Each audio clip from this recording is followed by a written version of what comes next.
Samantala, pabor na rin ang ilang truck drivers at mga negosyante sa paghihigpit sa mga checkpoint laban sa pagkalat ng ASF.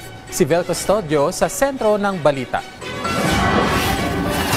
10 meat inspection checkpoints daw ang dinaanan ni Arnold mula Camarines Sur para maghatid ng supply ng baboy.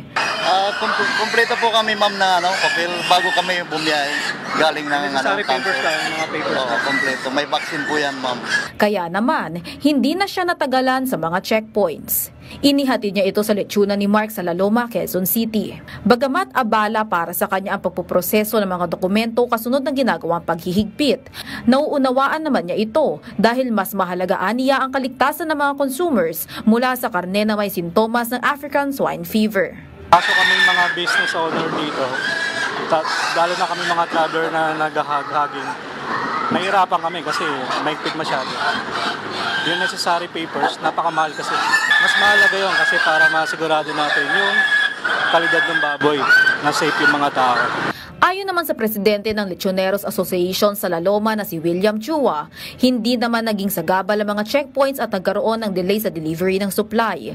Mas makakatulong po sa industriya natin. Mapoprotektahan po itong lechonan na mahaluan po ng mga contaminated ng ASF. At maipakita po natin sa mga consumer na safe po mamili rito. Bagamat may suliranin ng ASF, stable pa rin aniya ang supply ng lechon para sa demand ng customers. Siyempre, pinanggagalingan ng source natin, dun siguro medyo ganun pa rin naman yung dami ng mga baboy nila. At nabalitaan naman po namin, hindi naman po magkakaroon ng total depopulation ng isang lalawigan kung sakaling may na-discovery na ASF. Wala rin paggalaw sa presyo ng lechon kung ikukumpara noong nakaraang buwan. Kabilang sa iniinspeksyon ng mga livestock, poultry at meat products para malaman kung may sintomas ng ASF, partikular na ang mga binabiyahing baboy.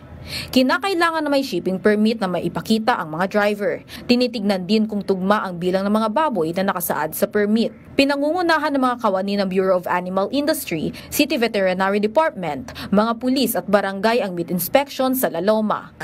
Iniiwasan natin na lumagana pa yung ASF. Sinasala namin ang lahat ng mga karne na lalabas at papasok dito sa Quezon City. Base rin aniya sa huling abiso ng Bureau of Animal Industry, maaari pang tumagal ng hanggang Disyembre ang 24-hour meat inspection.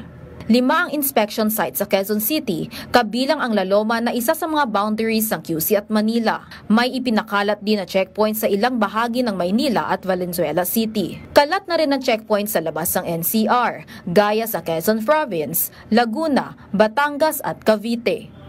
Vel Custodio para sa Pambansang TV sa Bagong Pilipinas.